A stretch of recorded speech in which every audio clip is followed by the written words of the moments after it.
The massive library on Kepler Prime stretched across 3 floating platforms, each one bigger than most space stations. Students from hundreds of different worlds came here to study at the most famous university in the galaxy. The air hummed with translation devices working overtime as beings spoke in clicks, whistles, and sounds that had no names. Zixtal pressed her crystal hand against the data terminal, her blue form flickering slightly as she concentrated. Her people, the Vorthans, were known for their logical minds and perfect memory. That's why she found the gap in the records so strange. "There's something missing here," she said to her research partners. Her voice came out in musical tones that the translator turned into standard galactic speech. Mumbara's antenna twitched with interest. The insect-like Kelthani was always hungry for new information to share with her hive mind back home. "Missing how?" she asked, her mandibles clicking softly. Quinross floated nearby, his energy-based form glowing a soft yellow. The Etherian rarely spoke, but when he did, others listened. His people were the galaxy's peacekeepers, wise and calm. "Show us," he said simply. Zixtal pulled up the military history files they had been studying for months. Their thesis was about extinct species and how they had fought in the old wars. It should have been simple research, but nothing about this project felt simple anymore. "Look at this timeline," Zixtal said, pointing to the holographic display. 200 years ago, there was a major war with the HFY Empire. The records show it lasted exactly 6 months. Before that, wars with the Scarith went on for years, sometimes decades. Mumbara leaned forward, her compound eyes reflecting the data streams. "So they developed better weapons?" "That's what I thought too," Zixtal replied. "But look at the casualty reports. The Scarith Empire lost everything, not just the war. Their entire civilization disappeared. Every world they controlled was captured. Every ship was destroyed or taken. Every leader was removed from power." Quinross pulsed a brighter yellow, which meant he was thinking hard. "Who did this to them?" "That's the problem," Zixtal said, her crystals dimming with frustration. "The records just say coalition forces won the war. But when I try to find out which species were part of this coalition, most of the files are locked or missing." She pulled up another screen. "I found some partial records.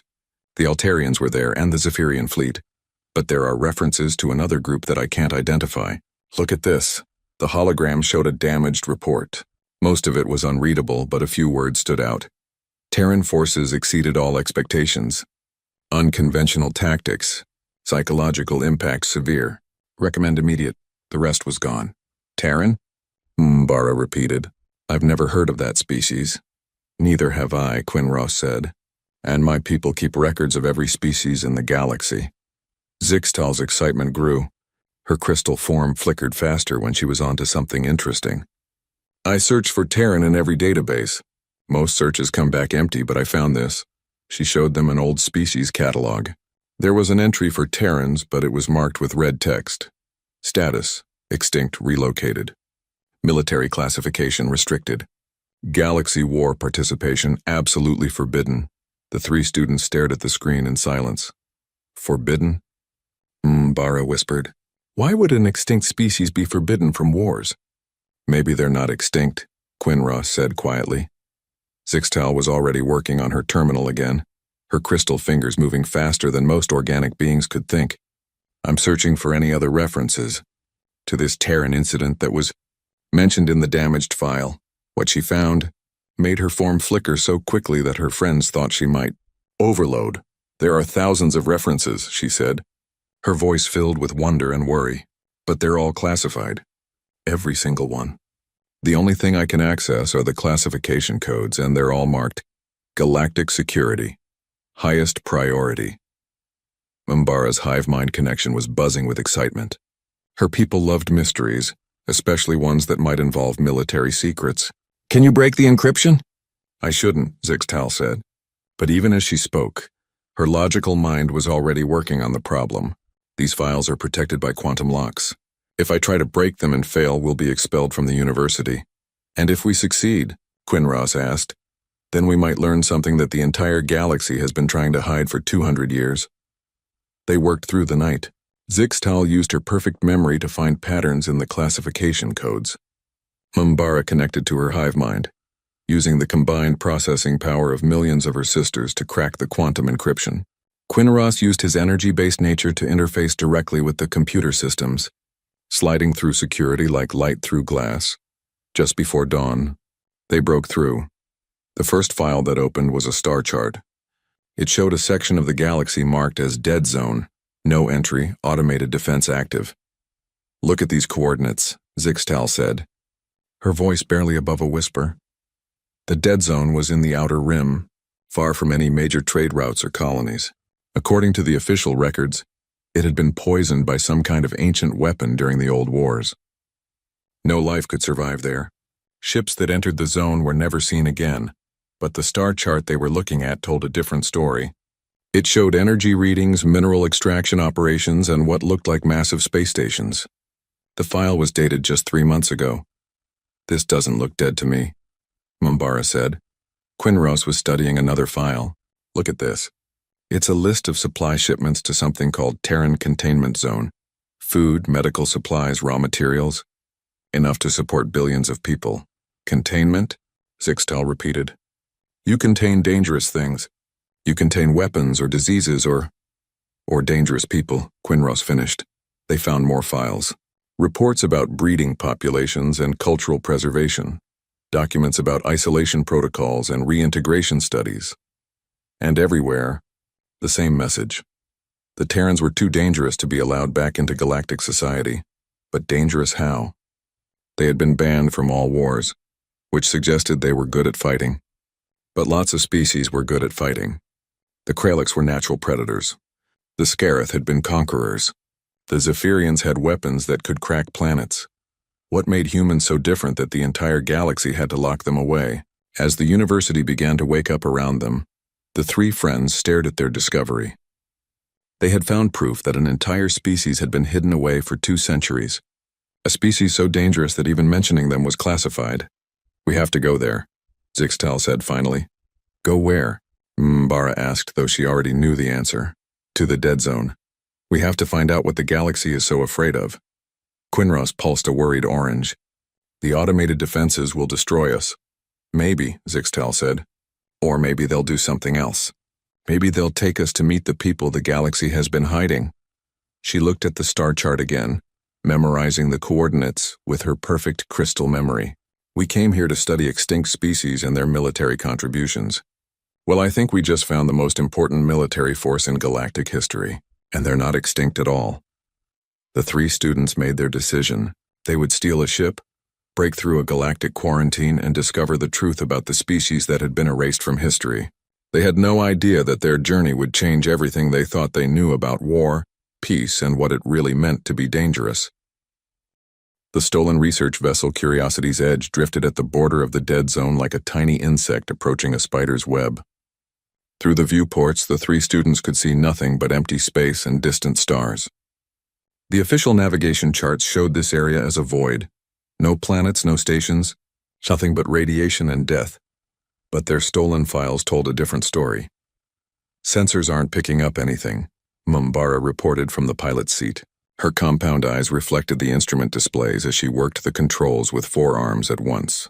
"If there's a civilization here, it's hidden better than anything in galactic history." Zixtal stood at the sensor station, her crystal form flickering with concentration. Her people could process data faster than most computers, but even she was having trouble making sense of the readings. "The radiation levels are wrong," she said. "The charts say this area should be deadly to all known life forms. But these numbers, they're artificial." "Artificial how?" Quinross asked.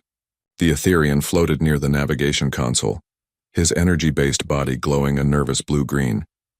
"It's like someone is broadcasting fake sensor readings," Zixtal explained, "creating a wall of false information to hide what's really here." Their ship suddenly shuddered. Emergency lights began flashing red throughout the cabin. "What was that?" Mumbara's voice cracked with fear. "Unknown," Zixtal replied, but her crystal form was flickering faster now. "We're being scanned. Something very powerful is looking at us." The main viewscreen suddenly came alive with text in a dozen different languages. But the message was the same in all of them. "Warning.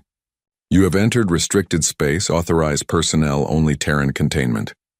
Zone turn back immediately or face automated defense Terran," Quinross whispered. "We found them." Before anyone could react, their ship's engines died. The lights went out except for emergency power. And then, impossibly, a new voice came through their communications system. It was speaking Galactic Standard, but with an accent none of them had ever heard. Unknown vessel, you are trespassing in protected space. Identify yourselves and state your purpose.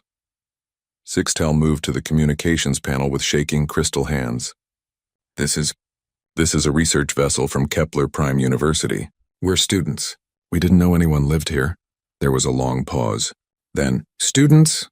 What kind of students enter a quarantine zone? We're studying military history, Mumbara said, taking over the conversation.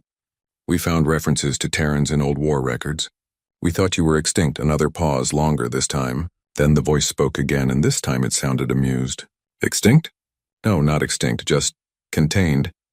You've caused quite a stir here, students. No one from the outside galaxy has visited us in over 50 years. The outside galaxy? Quinros asked. That's what we call it, the voice replied. Everything beyond our little prison. You're going to have to come with us, I'm afraid. You've seen too much to simply turn around and leave. Their ship suddenly lurched as something took control of it. Through the viewports, they could see massive mechanical arms extending from what had appeared to be empty space.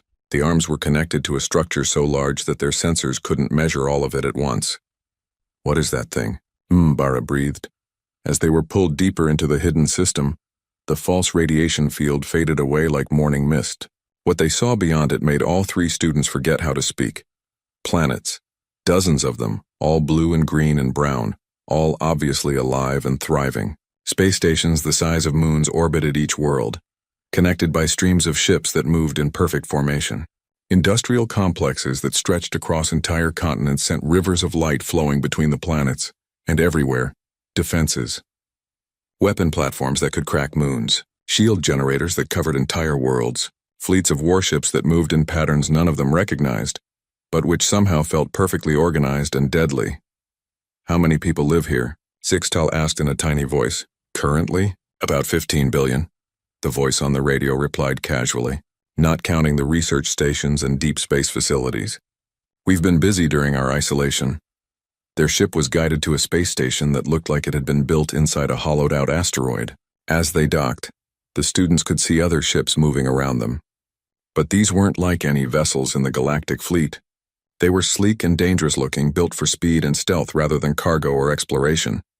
Who are you people? Quinros asked. We're Terrans, the voice replied. We're humans. And you, students, are about to learn why the galaxy is so afraid of us. The docking bay was filled with beings that looked almost familiar but not quite right. They walked on two legs like many species did, but they moved differently.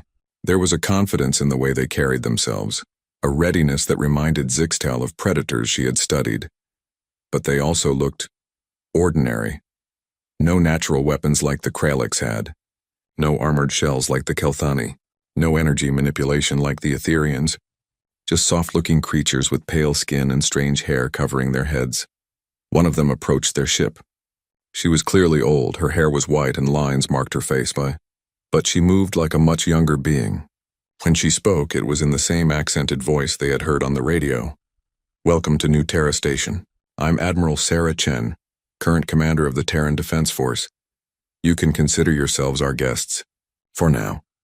The three students followed Admiral Chen through corridors that hummed with quiet efficiency. Everything was clean and organized, but there was something about the design that felt different from galactic standard architecture. The walls had strange angles. The lighting created shadows in unexpected places. It was as if the whole station was designed to confuse anyone who didn't belong there. You built all this in just 200 years? Mumbara asked. We had a lot of motivation, Admiral Chen replied. When the entire galaxy tells you that you're too dangerous to be allowed in civilized space, you tend to focus on proving them right. They entered a large room with windows that looked out at the hidden system. The view was incredible. Worlds and stations and ships as far as they could see, all working together in perfect harmony. This is our situation room, Admiral Chen said. From here we monitor everything that happens in this system and everything that happens beyond it. We know about every ship that enters our space, every communication that tries to reach us, and every decision the Galactic Council makes about our future. You spy on the galaxy? Sixtel asked. We protect ourselves, Admiral Chen corrected. The galaxy made it very clear that we're not welcome, so we make sure they can't surprise us." She gestured to the massive displays that covered the walls. They showed star charts, ship movements, and what looked like military installations throughout the galaxy. "The question is," Admiral Chen continued, turning to face the three students, "what are we going to do with you? You've discovered our secret. You know we exist, you know where we are, and you know we're not the helpless prisoners the galaxy thinks we are." "We won't tell anyone," Quinrose said quickly. Admiral Chen smiled, but it wasn't a comforting expression. "Oh, but you will. You're students. You're researchers. You live to share what you discover. That's not a criticism, it's just who you are." She walked to one of the windows and looked out at the hidden civilization her people had built. "The real question is whether you'll understand what you found before you share it. Whether you'll learn the whole truth about why we're here, and why the galaxy is so terrified of letting us out." "What is the truth?" Zixtal asked. Admiral Chen was quiet for a long moment. Then she turned back to them, and her expression was serious and sad and proud all at the same time. "The truth is that we didn't lose the war 200 years ago. We won it so completely, so thoroughly, that the entire galaxy united against us just to make us stop. And the truth is that every day we stay in this prison, we get better at the one thing that made them fear us in the first place." "What thing?" Umbara whispered. "War," Admiral Chen said simply. "We are very, very good at war." Admiral Chen led the three students through a transport tunnel that connected the space station to New Terra, the largest human colony world in the system.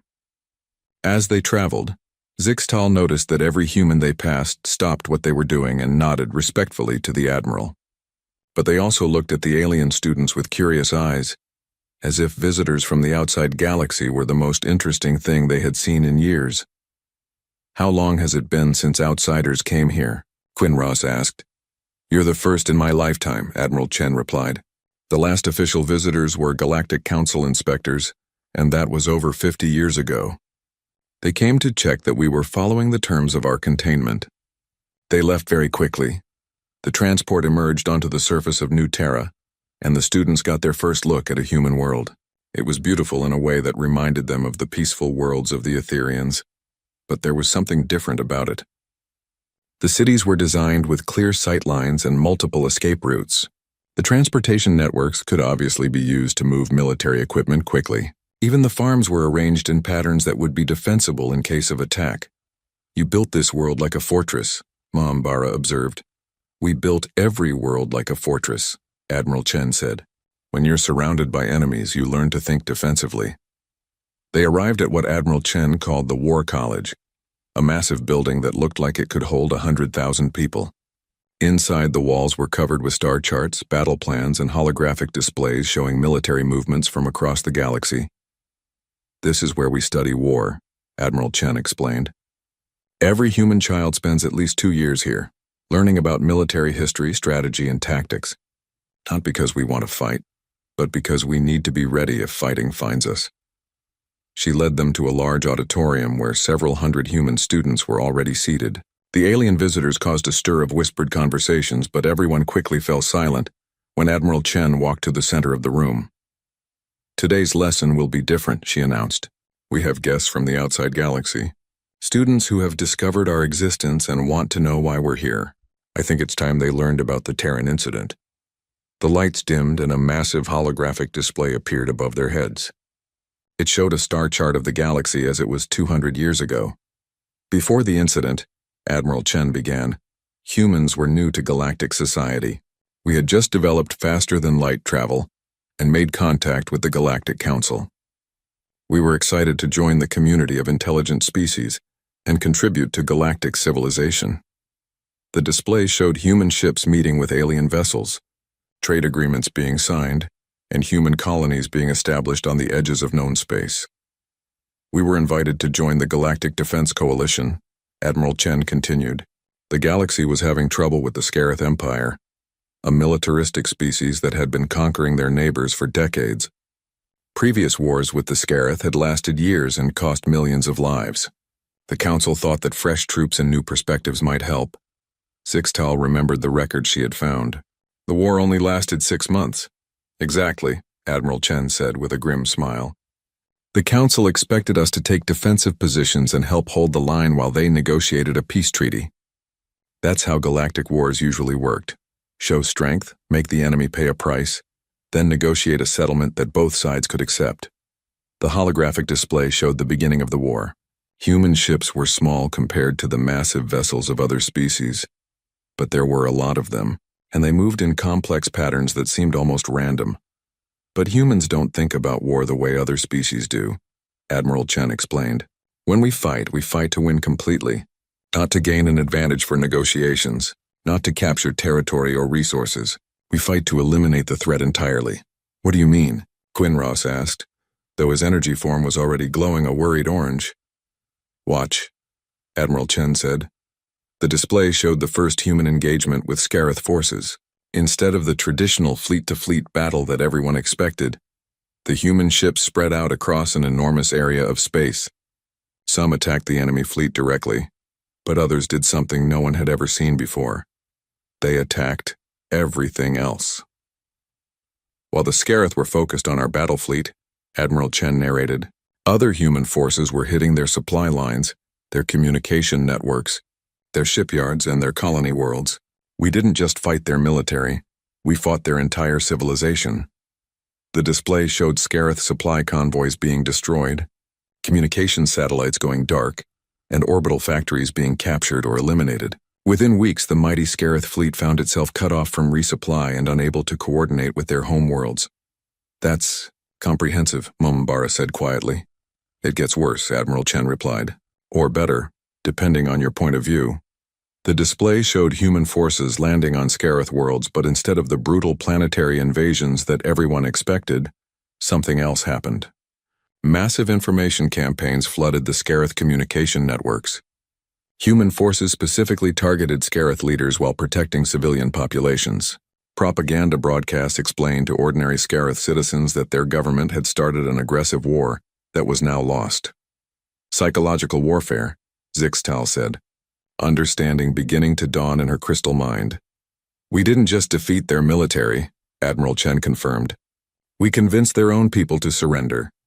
We turned the Scarith population against their leaders. Within 3 months, there were Scarith colonies declaring independence from their empire and asking to join the Galactic Council under human protection.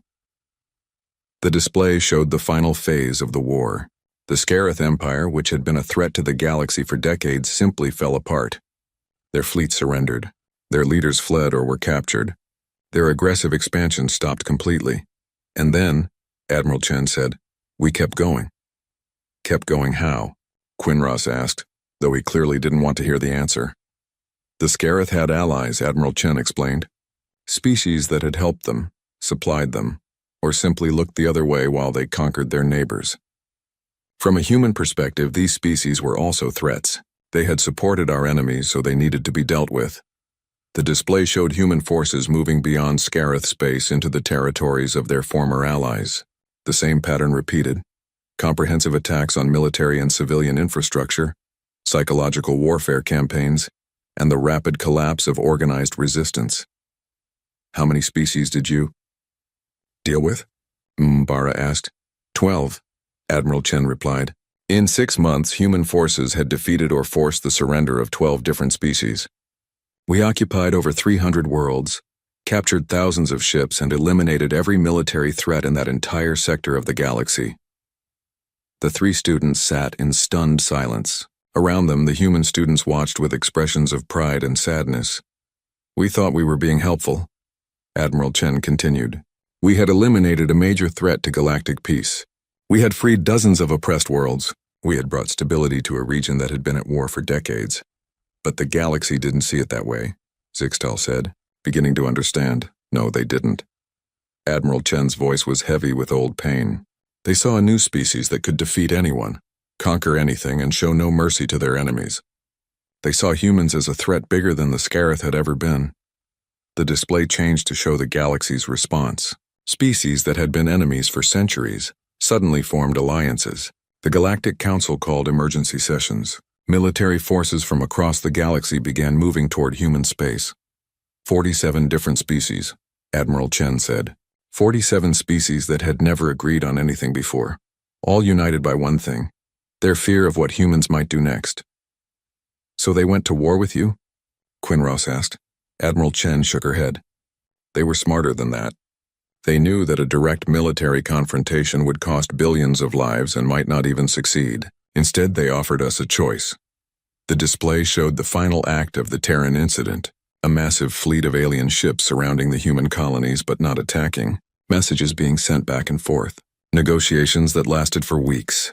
They offered us exile, Admiral Chen said simply, complete withdrawal from galactic society in exchange for being left alone. We could keep our colonies in this system, but we could never leave it. We could never participate in galactic politics or military actions. We would be contained. And you accepted? Mumbara asked. Our leaders did, Admiral Chen replied. They looked at the numbers and realized that fighting 47 species at once would devastate the galaxy. Billions would die, probably including most of humanity. So they agreed to the exile rather than fight a war that would hurt everyone. The holographic display faded, leaving the auditorium in normal light. The human students began to file out quietly, but the 3 alien visitors remained in their seats trying to process what they had learned. That was 200 years ago, Admiral Chen said. Since then, we've built this civilization. Admiral Chen led the 3 students to a smaller room filled with historical documents and recordings. The walls were covered with images from 2 centuries ago. Alien diplomats in heated discussion, massive fleets gathering at the edges of human space, and the faces of human leaders who had to make the hardest decision in their species' history. What I showed you in the auditorium was the official version, Admiral Chen said as she activated a private holographic projector. The one we teach our children so they understand why we're here. But there's more to the story. Details that even most humans don't know. The display showed the interior of what looked like a massive space station. Beings from dozens of different species sat around a circular table, their faces showing fear, anger, and desperate determination. This is the emergency session of the Galactic Council that took place after our victory over the Scarith, Admiral Chen explained. It was the first time in galactic history that every member species attended the same meeting. Every species? Sixtal asked, her crystal form flickering with surprise. All 47 of them, Admiral Chen confirmed. Species that had been at war with each other for centuries sat at the same table because they were all afraid of the same thing, us. The recording began to play. The translation systems were old and sometimes failed, but the fear in the alien voices came through clearly. The Terrans have demonstrated capabilities beyond our worst projections, said a delegate that looked like Mumbara's people, but older and more scarred. In 6 months, they achieved what our combined fleets could not accomplish in 6 years. Another voice, this one from a species that none of the students recognized. It's not just their military success. It's how they achieved it. They don't fight like civilized beings. They fight like hunters who never stop hunting. A third delegate from a species that looked similar to Quinross but more solid. They targeted civilian infrastructure. They used psychological manipulation. They turned conquered populations against their own governments. These are not the tactics of a civilized species. They're effective tactics, a different voice argued. Perhaps more effective than ours. That's exactly the problem. The first speaker's voice rose with emotion. If we allow this approach to warfare to spread, if other species begin to copy Terran methods, the galaxy will tear itself apart within a generation. Admiral Chen paused the recording. Do you understand what they were really afraid of? She asked the students. They were afraid that you were too good at war, Quinross said slowly. No, Admiral Chen replied. They were afraid that we would teach other species how to be too good at war. They weren't just scared of humans. They were scared of a galaxy where everyone fought like humans. She restarted the recording. The debate continued for hours, with delegates from different species arguing about what to do with humanity. Some wanted to destroy human civilization entirely. Others suggested breaking humanity into smaller groups and scattering them across the galaxy. A few even argued that humans should be studied and their military techniques adopted, but one voice kept returning to the same theme. We cannot destroy them without becoming like them, said an elderly delegate from a species that looked like floating jellyfish. If we wage a war of extermination against the Terrans, we prove that their methods are necessary for survival. We become the very thing we fear. Then what do you propose? Another delegate asked. Isolation, the jellyfish-like being replied. Complete separation from galactic society until we can determine how to integrate them safely. The recording showed weeks of debate, negotiation, and planning. Military experts analyzed human tactics and tried to develop countermeasures. Psychologists studied human behavior and tried to predict what they would do next. Diplomats crafted messages that would convince humanity to accept exile without triggering another war. The final vote was close, Admiral Chen said as the recording showed the delegates casting their decisions. 25 species voted for isolation, 20 voted for military action, and 2 abstained. What would have happened if the vote had gone the other way? M'Bara asked. Admiral Chen's expression grew dark. Total war. Every species in the galaxy against humanity, fighting until one side was completely destroyed. She showed them another set of records, these ones from human archives. The desperate meetings of human leaders as they realized what they were facing. The calculations showing that humanity might win such a war, but at a cost that would destroy galactic civilization. Our leaders had a choice, Admiral Chen said.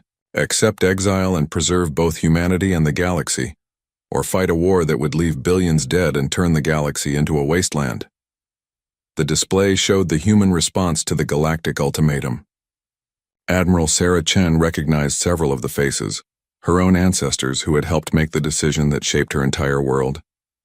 We chose exile, she said simply, not because we couldn't win a galactic war, but because winning it would have made us into monsters. So you've been here ever since, Zixtal said. For 200 years, Admiral Chen confirmed.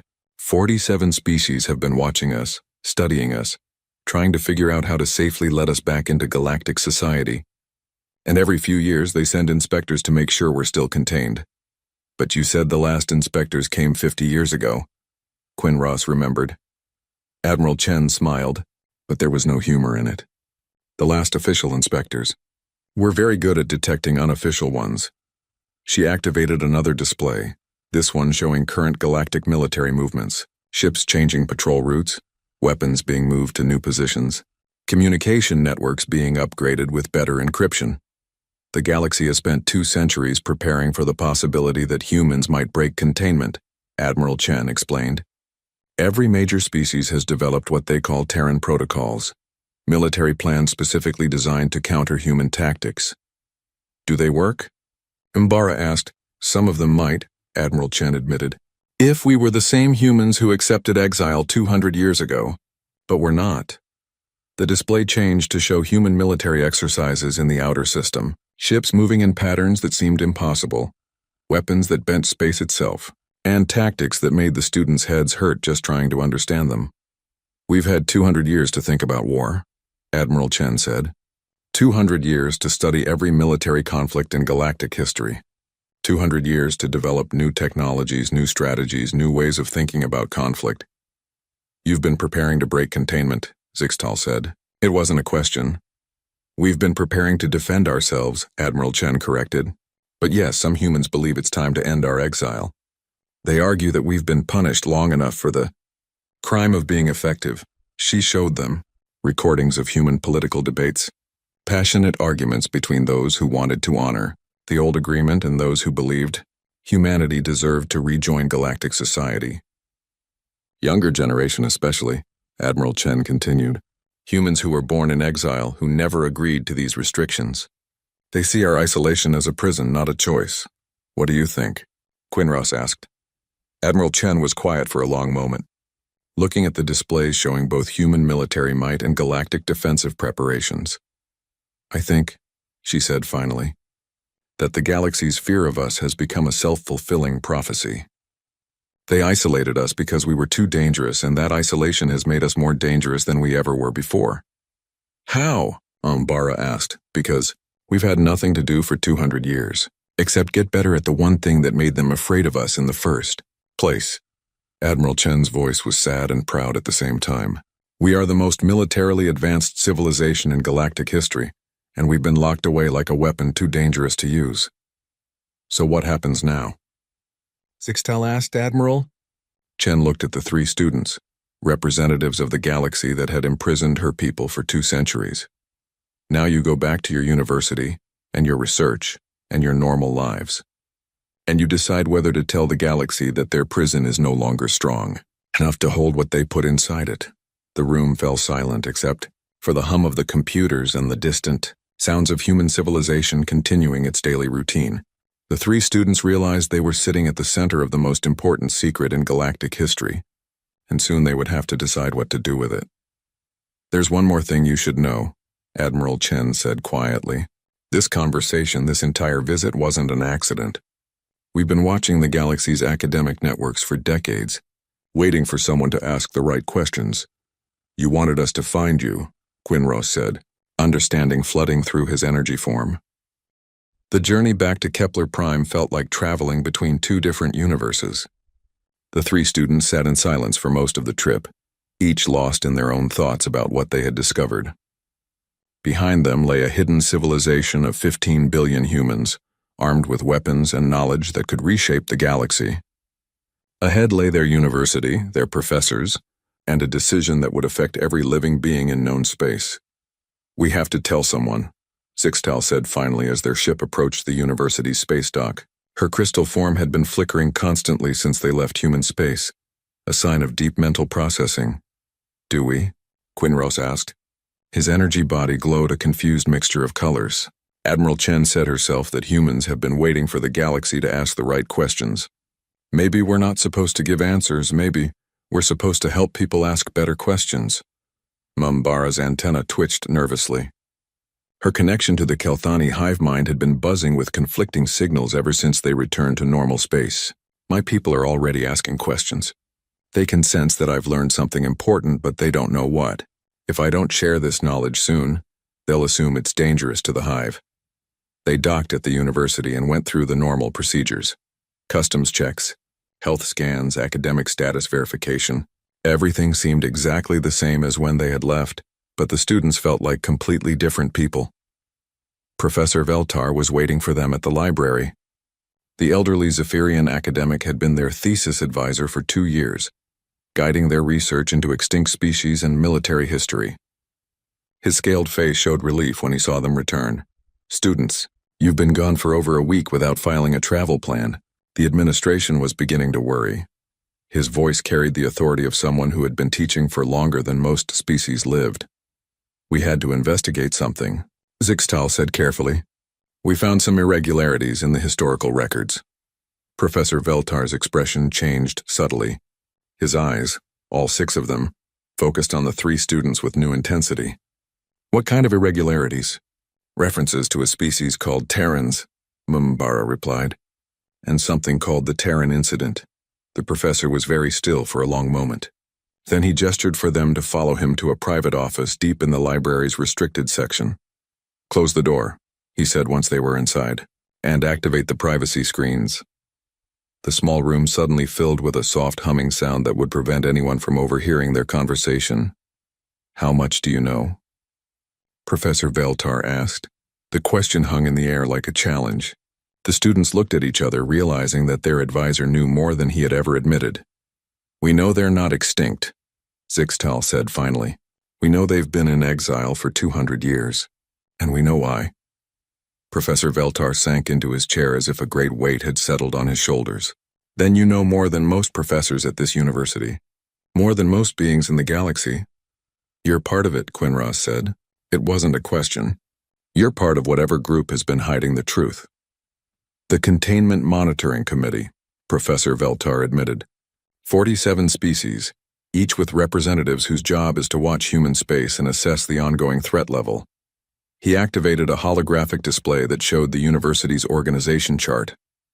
Hidden within the normal academic structure were names and positions that the students had never heard of. The Department of Xenological Threat Assessment, the Institute for Military Evolution Studies, the Center for Containment Protocol Development.